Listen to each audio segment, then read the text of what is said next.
Hello and welcome to this week's show. This week I'm going to speak on a topic that not too many people like to talk about, but it's important that we know this and it's important that we are prepared. The topic will be obedience through suffering. But let's take a look at what is suffering. What is the definition of suffering? It is a state of undergoing pain, distress, or hardship. There's many people throughout the world right now who are suffering, and many people believe they're suffering wrong, or they shouldn't be suffering, or they're too good of a person to suffer. And then many are wondering why. Why do we have to suffer in this life? We have such a great God. Why does He allow suffering for His children? Well, you see, as we suffer, we learn very important lessons. And these lessons help us to endure through anything life will bring to us. Long suffering is a fruit of the Spirit, and once we have experienced suffering, then we have a new, broader understanding. We have a new strength. Did Christ suffer? Yes, He did. We can actually look in Hebrews chapter 5, and we're going to start out with the first verse. And it says, "For every high priest taken from among men is ordained for men in things pertaining to God, that he may offer both gifts and sacrifices for sins." Verse 2, "Who can have compassion on the ignorant and on them that are out of the way, for that he himself also is compassed with infirmity."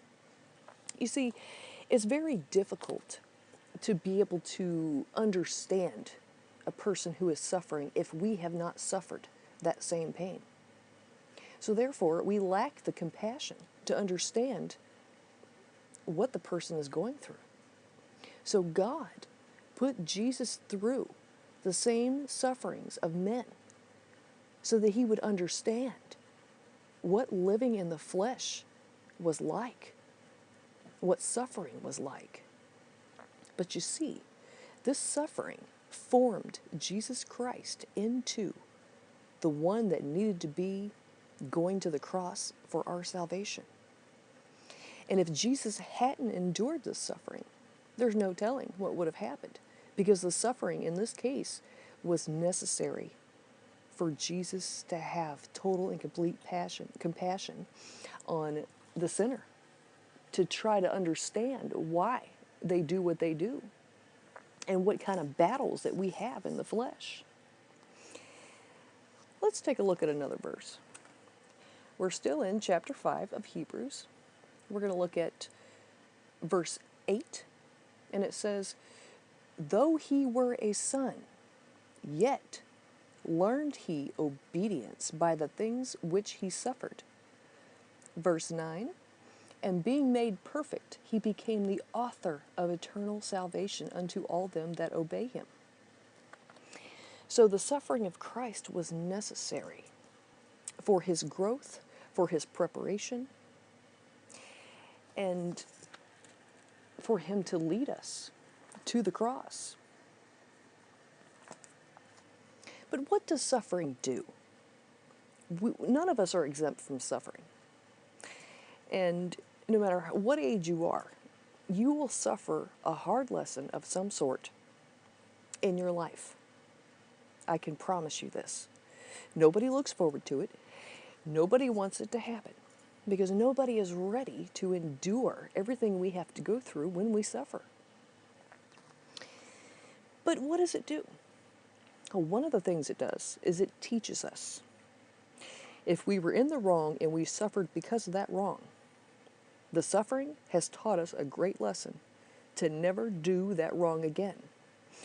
You take a little child, and all children, they see a dog, the first thing they want to do is try to kiss the dog on the nose. Well, most dogs don't like being that close to another person's face. And after you tell the child, don't get in the dog's face, leave the dog alone, the child doesn't listen. Well, then the dog ends up biting the child. And the child cries and the child is in pain. But one thing the child has learned, don't get near a dog in that manner.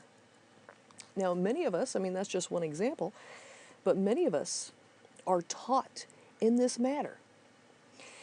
And then we have people like myself who have grown up, have been stubborn, and chosen to take the hard way and not to listen to all the mentors and the people in my life who were trying to tell me, don't do this, don't do that, don't hang out with those people. And I went and did it anyways, just to later find out what they were telling me was true. But you see, I had to be stubborn, and I had to learn the hard way. But after I learned, it was a lesson that was taught, it was a lesson that stuck with me, and I wasn't going back to find out more because I learned the lesson. Another thing suffering does is strengthens us. Now you look at a woman who is having childbirth, and it's her first child. She has no idea what she's getting ready to encounter. So there's a lot of fear before she has the child. But once she has the child, and she has suffered the pain that a woman goes through, then she has learned what it is about. And her next child, the labor is not that hard because she had already suffered and learned from the first time. So there's an endurance that meets us once we suffer, once we learn. And another thing that it does is it produces patience. Now, this is a word that nobody likes to put hand in hand with suffering, is patience and suffering. There are many people out there who are very sick, and they have no idea when they're going to get better. They're believing for God for healing, but it hasn't happened yet. So you have two choices. You can either stay and remain positive and have patience, or you can be bitter and hateful and resentful and begin hating God because you have a God who heals, but he hasn't healed you. The right way is to remain patient because there is important lessons in the suffering that you are enduring. And the more you're patient, the more you will see a new strength building up in you. And that is how you get through. Another thing that suffering does is it softens the heart. You know, there's many people out there who have a lot of pride. And because of this pride, they feel that they're above all suffering. They're above all trials and all tribulations. Well, when those types of people endure suffering, they are brought back down to the size where they need to be, a state of humility. And they are brought back to the simple realization that many people forget, and that is just how human we are, and how we are not exempt from suffering. We are not exempt from trials and tribulations. We will endure them at one time in our life or another. But you see, even those people who feel that they'll never get sick or nothing will ever happen to them, and when it finally does, it softens their heart. They begin to have compassion for other people with the same sickness or with the same illness or the same hardship. So the softening of heart actually stretches the heart and makes room for more of God's love, so we can be compassionate and loving and caring, a state that we were not in prior to the hardship or the suffering or the tribulation. So this is where it produces fruit, because our hearts are made from stone to flesh because of the suffering.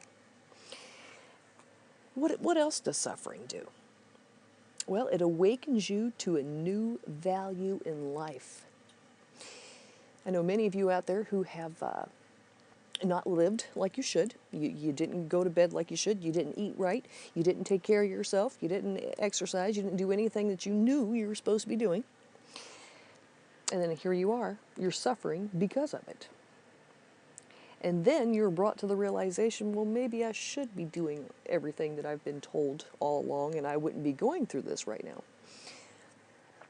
So suffering awakens you to a value that you should have been taking all along, but was too stubborn to, or didn't have time to, whatever the situation is. And then you realize, hey, I'm human. Life is short. I'm not promised tomorrow, but I am blessed with today. And I should take care of myself like I know I should. And I shouldn't wait until I get sick or something. Tragedy happens before I start realizing the value that I need to be taking in my life. Another thing it creates is endurance. Once you have endured one pain, then you can endure another pain. But you see, pain is not all the same. It is different intensities that we will experience in this life. But once you have endured one small bit of pain, and you figured out how to get through that pain, then you can endure other pain. And also, if you're going through a trial or a tribulation, you already know that God has delivered you in the past. Well, He will deliver you again. You just have to weather out the storm or dig your heels in and endure until God comes through.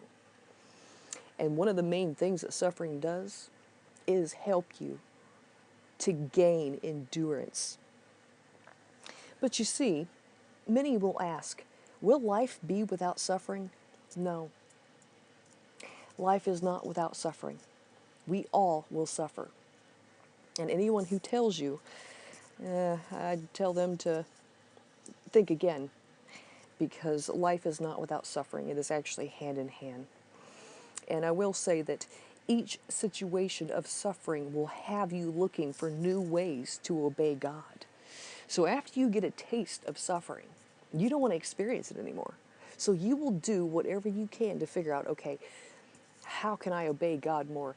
How can I value my life better? How can I take care of myself better? Because this is the only body we get.